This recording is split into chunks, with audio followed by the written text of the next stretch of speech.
Sot Tirana ka një realitet tjetër, Shqipëria ka një realitet tjetër. Të rinjt, apolitik, politik, të djathtë, të majt, kanë mbushur sot sheshe për treguar që janë kundër sistemit rilindjes.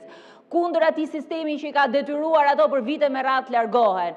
Kundër atij sistemi që sot e ka kthyer Shqipërinë në të pajetueshme, e ka kthyer Shqipërinë të shtrenjtë, e ka kthyer Shqipërinë në një vend të pakicës, jo në një vend të shumicës. Për vite me radhë flasim për këtë sistem, e veshët kanë qenë të mbyllur, sytë kanë qenë të mbyllur, nuk janë dëgjuar asnjë nga kërkesat që ne këtu kemi bërë në vite. Ato sot nuk po protestojnë për një projekt. Ato sot protestojnë për një realitet, po protestojnë për atë që kanë përjetuar për vite me radhë, për faktin që ky parlament dhe sidomos Partia Socialiste nuk i përfaqëson më ato. Ato sot protestojnë për sistemin e kapur, protestojnë për ligjet që vinë këtu dhe miratohen duke mbrojtur pakicën e qytetarëve. Protestojnë sot edhe për faktin që nuk duhet largohen.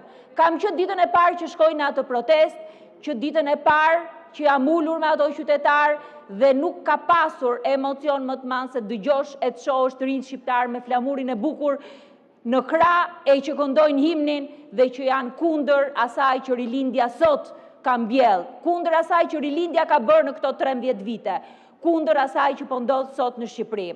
Për 4 vite më radhë bashkë me kolegët e Partisë Demokratike kemi dërguar mbi 14 shkresa në Komisionin Evropian, në Parlamentin Evropian, për ligjin e zonave të mbrojtura, për ligjin e investimeve strategjike, për ligje të tjera duke vazhduar me atë të koncesionit porteve, për të treguar që e ardhmja e Shqipërisë është në kryq, që vendimet e qeverisë po e pengojnë Shqipërinë të ecë përpara në procesin e integrimit. E kemi paralajmëruar këtë situatë. Kjo situatë nuk është një situatë e vjetër për parlamentin, po sot realiteti është tjetër. Sot është ngritur e gjithë Shqipëria në këmbë dhe ne duhet ta dëgjojmë. Së pari ta dëgjojmë ne si forcë politike dhe sigurisht që t'jemi pjesë atje patjetër, siç kemi qenë që ditën e parë, po ta dëgjoj dhe qeveria me kërkesën e tyre legjitime për dorëheqje, me kërkesën e tyre legjitime për të ndryshuar Shqipërinë sot dhe ndryshimi fillon me largimin e Partisë Socialiste. Faleminderit.